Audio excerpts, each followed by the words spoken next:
Praise lord. దేవాతి దేవునికి వందనాలు.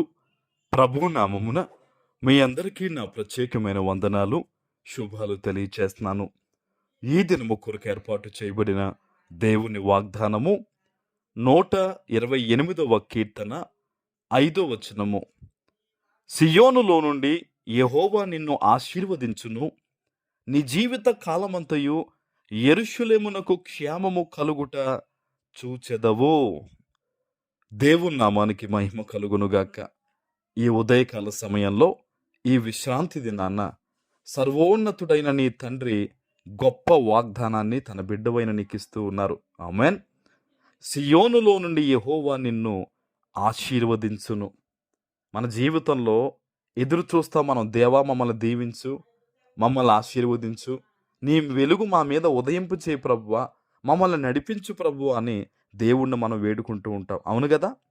ఈరోజు కూడా ఎంతమంది బిడ్డలు తెల్లవారక మునిపే దేవుని వాగ్దానం మీద ఆశ పెట్టుకుని, నన్ను ఆశీర్వదించు ప్రభు అని దేవుని వద్ద కనిపెట్టుకుని ఉన్నారో వారందరితో ప్రభువు చెప్తున్నాడు, ఆయన ఎక్కడి నుంచి దీవిస్తాడట?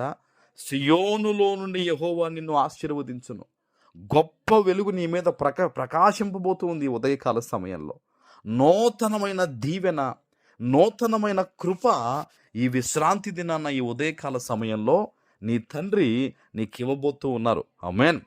నీ జీవిత కాలమంతయు యెరూషలేమునకు క్షేమము కలుగుట చూచెదవు. దేనికి క్షేమం అంటే? యెరూషలేము అంటే సంఘమునకును, అలాగే నీ కుటుంబముకును కూడా ఇదొక సాదృశ్యముగా ఉంది. నీ జీవిత కాలం అంతా కూడా క్షేమం అనేది నువ్వు చూడబోతూ ఉన్నావు. నీ భార్యకు, నీ భర్తకు, నీ అత్తమామలకు, నీ తల్లిదండ్రులకు, నీ బిడ్డలకు, నీ కుటుంబం యావత్తుకి కూడా ఇక నుంచి ఏం కలగబోతుంది? క్షేమము కలగబోతుంది. కలగడమే కాదు, నీ కళ్ళారా నువ్వు చూడబోతూ ఉన్నావు. దీవెన నువ్వు కళ్ళారా చూస్తావు. ఆమేన్. చాలామంది ఈరోజు కుటుంబాల్లో చూస్తే పెద్దవారు షుగర్తోనో, మందులతోనో, ఆర్థిక ఇబ్బందులతోనో వాటిని చూస్తూ బతికేస్తున్నారు, వాటిని చూస్తూ ముందుకెళ్ళిపోతూ ఉన్నారు. అయితే ఈ రోజు నుంచి దేవుడు చెప్తూ ఉన్నాడు, ఎవరు ఆయన యందు భయభక్తులు కలిగి, ఎవరు ఆయన చిత్తానుసారంగా ఆయన త్రోవల్లో నడుస్తారో వారందరూ కూడా ఏం చూడబోతున్నారు? క్షేమము చూడబోతున్నారు. హల్లెలూయా. వారు చేసే పనిపాటుల్లో క్షేమము, వారు వెళ్ళే ఉద్యోగాల్లో క్షేమము, వారి రాకపోకల్లో క్షేమము, వాళ్ళు ఆలోచించే ఆలోచనలో క్షేమము, ఇంటిల్లపాది కూడా క్షేమము క్షేమము క్షేమమే చూడబోతూ ఉన్నాను. ఆమేన్. దేవునికి నీ పట్ల ఒక ప్రత్యేకమైన ప్రణాళిక ఉంది ప్రియ దేవుని బిడ్డ. ఆయన త్రోవల యందు నడిచే వారందరూ కూడా ధన్యులు అని లేఖనము చెప్తూ ఉంది.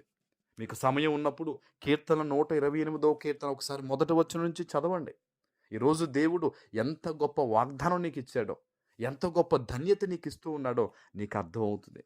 ఆయన యందు భయభక్తులు కలిగిన బిడ్డలు ఇలాగ ఆశీర్వదింపబడతారు. ఆయన త్రోవల యందు నడిచి బిడ్డలు ఇలాగ ఆశీర్వదింపబడతారని రానున్న దినాల్లో నిన్ను చూచి, నీ పరిస్థితులు చూసి, నీ కుటుంబాన్ని చూసి అనేక మంది చెప్పుకోబోతూ ఉన్నారు. ఆమేన్. ఎంత మాత్రము కూడా దేవుడు నిన్ను విడవకుండా నీ మీద ప్రత్యేకమైన శ్రద్ధతో దేవుడు నిన్ను ఆశీర్వదించబోతూ ఉన్నారు. ఆమేన్. నువ్వెంత మాత్రం భయపడొద్దు. అమ్మో, నా జీవితం అంతా ఇలాగే ఉండాలేమో, ఇలాగే ఇబ్బందులు పడాలేమో, ఇలాగే చేతులు కట్టుకుని నిలబడాలేమో, ఇలాగే చేయి చాచాలేమో అనుకోకండి. మీ తండ్రి మీకున్నాడు, ఆయన సృష్టికర్త. మర్చిపోవద్దు. ఒక్కసారి మీరు కన్నీటితో ప్రార్థన చేస్తే మిమ్మల్ని దేవుడు దాటిపోడు. ఆమేన్. ప్రార్థన చేసుకుందాం. పరిశుద్ధుడు అయిన మా తండ్రి, ప్రేమ కలిగిన ప్రభువా, మీకు వందనాలు. ఈ ఉదయకాల సమయంలో మీరు ఇచ్చిన గొప్ప వాగ్దానము ప్రతి బిడ్డ జీవితంలో నెరవేర్చి స్థిరపరచమని యేసు నామమున ప్రార్థిస్తున్నాను తండ్రి. ఆమేన్.